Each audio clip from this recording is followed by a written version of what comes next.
Class 5. അസ്സലാമു അലൈക്കും വറഹ്മത്തുള്ളാഹി വബറകാതുഹു. ഇന്ന് നമ്മൾ പഠിക്കുന്ന സൂറത്ത് സൂറത്തുൽ ഫലഖ്. സൂറത്തുൽ ഫലഖാണ് ഇന്ന് പഠിക്കുന്നത്. കഴിഞ്ഞ സൂറത്ത് സൂറത്തുൻ നാസ് ആയിരുന്നു. ഇത് രണ്ടും ഒപ്പം ഇറങ്ങിയതാണ്. മുത്തുനബി സല്ലല്ലാഹു അലൈഹി വസല്ലമ തങ്ങൾക്ക് ശത്രുക്കൾ സിഹ്ർ ചെയ്തപ്പോൾ ആ ഉടനെ ഇറങ്ങിയ രണ്ട് സൂറത്തുകളാണ്. ആ സിഹറിനെ ബാത്തിലാക്കാൻ വേണ്ടി, നിർവീര്യമാക്കാൻ വേണ്ടി ഇറങ്ങിയ രണ്ട് സൂറത്തുകളാണ് ഈ രണ്ട് സൂറത്തുകൾ. ഖുൽ അഊദു ബി റബ്ബിന്നാസ് സൂറത്ത് ഓതിയപ്പോൾ ഏറ്റവും കൂടുതൽ നമ്മൾ ശ്രദ്ധിച്ചിരുന്നൊരു ഭാഗം ഷദ്ദുള്ള നൂനിനെ കുറിച്ചായിരുന്നു. നൂന് ഷദ്ദുള്ളതായി എവിടെ വന്നോ അവിടെയൊക്കെ നന്നായി മണിക്കണം എന്നാണ് അതിലേറ്റവും പ്രധാനമായി നമ്മൾ പറഞ്ഞിരുന്നത്. അതേസമയം ഈ സൂറത്ത് ഓതുമ്പോൾ ഇതിലേറ്റവും പ്രധാനമായി ശ്രദ്ധിക്കേണ്ട ഒരു ഭാഗം, ഇതിൽ നമ്മൾ ശ്രദ്ധിച്ചാൽ മതി, ഓരോ ആയത്തിൻ്റെയും അവസാനം ഫലഖ് ഇവിടെ ഖാഫാണ്, ഖലഖ് ഇവിടെയും ഖാഫാണ്, അതുപോലെ വഖബ് ഇവിടെ ബാ ആണ്, ഇവിടെ ഉഖദ് ഇവിടെ ദാല് ആണ്, ഹസദ് ഇവിടെ ദാലാണ്. ഈ പറയപ്പെട്ട അക്ഷരങ്ങളൊക്കെ ഉച്ചരിക്കുമ്പോൾ അഥവാ ഈ ആയത്തുകൾ നിർത്തി ഓതുന്ന സമയത്ത് അത് നമ്മൾ ശ്രദ്ധിക്കേണ്ട ഒരു ഭാഗം കൂടെയാണ്. അത് ഇന്ന് കൂടുതൽ നമ്മൾ മനസ്സിലാക്കണം. ഇൻഷാ അല്ലാഹ് നമുക്ക് ആയത്തിലൂടെ നമുക്ക് സഞ്ചരിക്കാം. ബിസ്മില്ലാഹിർ റഹ്മാനിർ റഹീം. ബിസ്മി നമ്മൾ തുടക്കത്തിൽ ഓതി. ബിസ്മി കൂട്ടിയിട്ടല്ല ആയത്തുകളുടെ എണ്ണം പറയുന്നത്.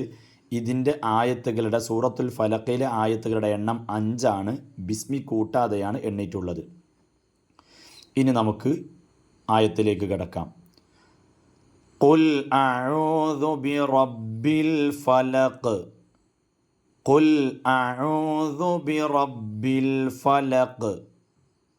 ഇവിടെ നമ്മൾ നേരത്തെ ഖുൽ അഊദു ബി റബ്ബിന്നാസ് ഉണ്ടോ, ഖുൽ അഊദു ബി റബ്ബിന്നാസ്, ഖുൽ അഊദു ബി റബ്ബിൽ ഉണ്ടോ. ഇവിടെ രണ്ടും ഏകദേശം ഒരുപോലെ തന്നെയാണ്. അതുകൊണ്ട് നേരത്തെ പറഞ്ഞിരുന്ന നിയമങ്ങൾ നമുക്ക് ഓർമ്മ വേണം. ഖുൽ അഊദു എന്നാണ് ഓതേണ്ടത്, ഖുൽ അഊദു അല്ല, അത് ശ്രദ്ധിക്കണം. ഐനാണ്, ഔദു എന്നല്ല, ഐനാണ് ഇവിടെ ഉള്ളത്. അത് കഴിഞ്ഞ് ദാല്, അഊദു ദാല്, അത് ശ്രദ്ധിച്ചോദണം. ബി റബ്ബിൽ ഫലഖ് ഇവിടെ ബി റബ്ബിന്നാസ് എന്നാണ്, ബി റബ്ബിൽ ഫലഖ്. ഇവിടെ ശ്രദ്ധിക്കാനുള്ളത് ബി റബ്ബിൽ ഫലഖ് അവസാനം നിർത്തുമ്പോൾ ഫലഖ് ഫലഖ് ഖ് എന്ന സൗണ്ട് തന്നെ വരണം. മിൻ ശർരി മാ ഖലഖ്, ഖലഖ് ഇവിടെയും ഖാഫാണ്, ഇവിടെയും ഖാഫാണ്. അഥവാ ആയത്തിൻ്റെ അവസാനത്തിൽ അല്ലെങ്കിൽ സുക്കൂനുള്ള രൂപത്തിൽ ഖാഫ് പോലെ, അതുപോലെ ബാ ദാല് പോലെ, അതിന് നമ്മൾ സാധാരണ ഖുത്ബ് ജദ്ദിൻ്റെ അക്ഷരങ്ങൾ എന്നൊക്കെ പറയും. അത് ഭാവിയിൽ ഇൻഷാ അല്ലാഹ് നമുക്ക് പറയാനുള്ളതാണ്, പഠിക്കാനുള്ളതാണ്.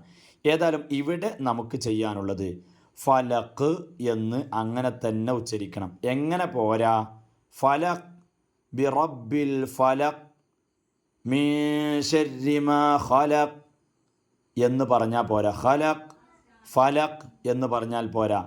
ഇദാ വഖബ്, വഖബ് പോരാ. വഖബ് ബ് ബ് ഖ് ദ്, ഫിൽ ഉഖദ് ഫിൽ ഉഖദ് എന്ന് തന്നെ വേണം. ഹസദ് എന്ത് പോരാ, ഫിൽ ഉഖദ് ഉഖദ് എന്ന് പറഞ്ഞാൽ പോരാ. അപ്പോൾ അവസാനം ദാല് കൃത്യമായി കിട്ടൂല, ഖാഫ് കൃത്യമായി കിട്ടൂല. അപ്പോൾ എങ്ങനെ ഓതണം?